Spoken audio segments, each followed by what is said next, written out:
আসসালামু আলাইকুম শাহেক। ওয়ালাইকুম আসসালাম রহমতুল্লাহ বরকাত। শাহেক, আমার প্রশ্নটা হচ্ছে যে ইদানিং সোশ্যাল কোথা থেকে মিডিয়াতে বলছেন? অনেক আমি ঢাকা বাংলাদেশ থেকে বলতেছি। জি, বলেন। শাহেক, আমার প্রশ্নটা হচ্ছে যে ইদানিং সোশ্যাল মিডিয়াতে অনেক লেখালেখি হচ্ছে যে এক প্রকার অনুমানের ভিত্তিতে বলা যে 2023 সালে নাকি দুর্ভিক্ষ হতে পারে। দার্জাল আসা 3 বছর পূর্বে যে দুর্ভিক্ষ হবে এই হাদিসটার উপর ভিত্তি করে সবাই বলতেছে। তো আর বলা হচ্ছে যে শহরে যাদের ফ্ল্যাট বা জমি আছে এগুলো দ্রুত সম্পদে পরিণত করা উচিত, আর শহর ত্যাগ করে গ্রামে আসা। শায়খ, আমি এই ব্যাপারে একটু চিন্তিত আছি, এই জন্য আপনাকে প্রশ্নটা করা। শায়খ, আপনার মতামত আশা করতেছি, জানতে চাচ্ছি জি, যা যেগুলো হবে। আল্লাহ আল্লাহ রাব্বুল আলামিনের কাছে দোয়া করে আল্লাহ সমস্ত ফিতনা থেকে, আকীদার ফিতনা আর ইবাদত বন্দেগীর ক্ষেত্রে ফিতনা আর সমস্ত রকমের বাতিল মত এবং পথের ফিতনা এবং বাতিল পন্থী আর বাতিলের দিকে আহ্বানকারী যারা জঙ্গি রয়েছে, চরমপন্থী রয়েছে, তাদের ফিতনা থেকে আল্লাহ হেফাজত করেন। এসব কথাগুলি এক শ্রেণীর যারা ধার্মিক কিন্তু তারা চরমপন্থী তাদের পক্ষ থেকে যে দুর্ভিক্ষ আসতে যাচ্ছে, অথবা যারা নিছক দুনিয়াদার, নাস্তিক, আল্লাহ পরকালে বিশ্বাসী না, আল্লাহ রাব্বুল আলামিন যে রব, তিনি রিজিক দাতা রাজ্জাক, তাতে বিশ্বাসী না, তাদের পক্ষ থেকে।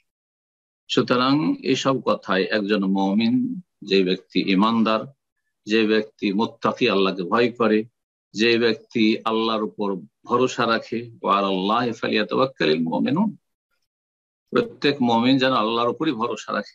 আল্লাহর উপর তাওয়াক্কুল করা হচ্ছে অন্তরের গুরুত্বপূর্ণ ইবাদত।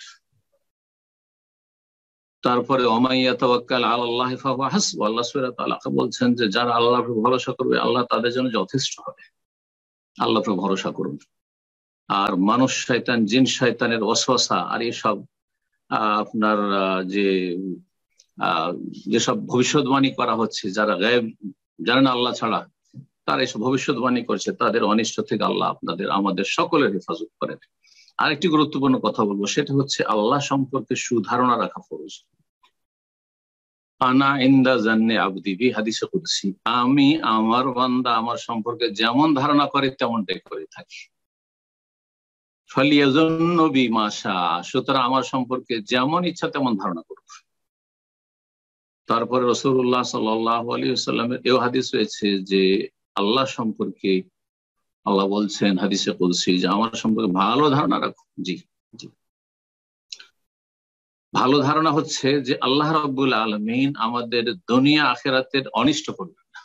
আল্লাহ আমাদের সবসময় ভালো করবেন, আল্লাহ আমাদের হেফাজত করবেন, যে কোনো অবস্থায় আল্লাহ আমাদের হেফাজত করবেন। দুর্ভিক্ষ আসুক, দুর্ভিক্ষ আসুক, ফিতনা ফাসাদ আসুক, আর বালা মুসিবত আসুক, সবকিছুতে আল্লাহ হেফাজত করবে।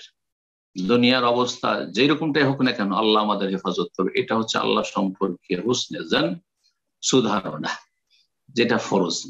আর আল্লাহ সম্পর্কে যদি ভালো ধারণা রাখেন তো আল্লাহ রাব্বুল আলামিন কিভাবে যে হেফাজত করবেন, কিভাবে যে আল্লাহ সুব্যবস্থা করবেন, সেটা মানুষের কল্পনার বাইরে।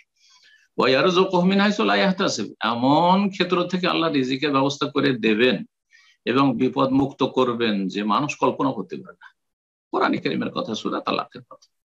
কোরআন স্টাডি করেন, কোরআনের তরজমা তাফসীর পড়েন, রাসূলুল্লাহ সাল্লাল্লাহু আলাইহি ওয়াসাল্লাম হাদিসের কথা পড়েন, এগুলো কোরআন হাদিসের কথা বলছি। আর আরেকটি আয়াত স্মরণ হলো, সেটাও আপনাদের বলে দিই। আশ-শায়তানু ইয়াইদুকুমুল ফাকরা, শয়তান, মানুষ শয়তান, জিন শয়তান মানুষকে অভাব এবং দুর্ভিক্ষর কথা বললে ভয় দেখায়। তাহলে এই যে দুর্ভিক্ষ চলে আসবে, খেতে পাওয়া যাবে না, সুতরাং খাবার দাবার সঞ্চয় করো, তার শহরে থাকা যাবে না, গ্রাম অঞ্চলে চলো, পাহাড়ে চলে যাও, এগুলি এক শ্রেণী জঙ্গিদের কপোল কল্পিত কথা। আর এগুলি হচ্ছে মানুষ শয়তান, জিন শয়তানের পক্ষ থেকে মানুষকে কষ্ট দেওয়ার জন্য। আশ-শায়তানু ইয়াইদুকুমুল ফাকরা, স্পষ্ট আল্লাহ, শয়তান তোমাদেরকে দারিদ্রের, দুর্ভিক্ষের, অভাবের কথা বলে তোমাদেরকে কি করে, তোমাদেরকে পেরেশান করে। ওয়াল্লাহু ইয়াইদুকুম মাগফিরাতান ওয়া ফাযলা, আর আল্লাহ তোমাদের সাথে প্রতিশ্রুতি করছেন, ওয়াদা করছেন কি যে আল্লাহ তোমাদের ক্ষমা করবেন ভুল ত্রুটি থাকলে, ওয়া ফাযলান, এবং আল্লাহ রাব্বুল আলামিন তার ফজল কর অনুগ্রহ দান করবেন। সুতরাং তোমাদের অভাব হবে না, তোমাদের দুর্ভিক্ষ হবে না, তোমরা বালা মুসিবত থেকে মুক্ত থাকবে। আল্লাহর কাছে ভালো দোয়া করেন, আল্লাহ যতদিন রাখবে আমাদেরকে ফিতনা মুক্ত রাখো, বালা মুসিবত মুক্ত রাখো, আর যখন নেবে আমাদেরকে ইমানের অবস্থায় নাও, এবং যতদিন আমাদের দুনিয়ায় থাকা কল্যাণ রয়েছে ততদিন দুনিয়াতে ভালোভাবে সসম্মানে রাখো, ইমানের অবস্থায় রাখো, আর যখন আমাদের জন্য চলে যাওয়া ভালো হবে আল্লাহ তখন আমাদেরকে নিয়ে যাও তুমি। এই দোয়াগুলি করবেন। আল্লাহ রাব্বুল আলামিনের কাছে দোয়া করি আল্লাহ রাব্বুল আলামিন যেন আমাদের সকলকে তৌফিক দান করে তার সম্পর্কে সুধারণা রাখার, এবং সমস্ত রকমের বালা মুসিবত থেকে, দিন দুনিয়ার ফিতনা থেকে আল্লাহ যেন হেফাজত করেন। বারাকাল্লাহ।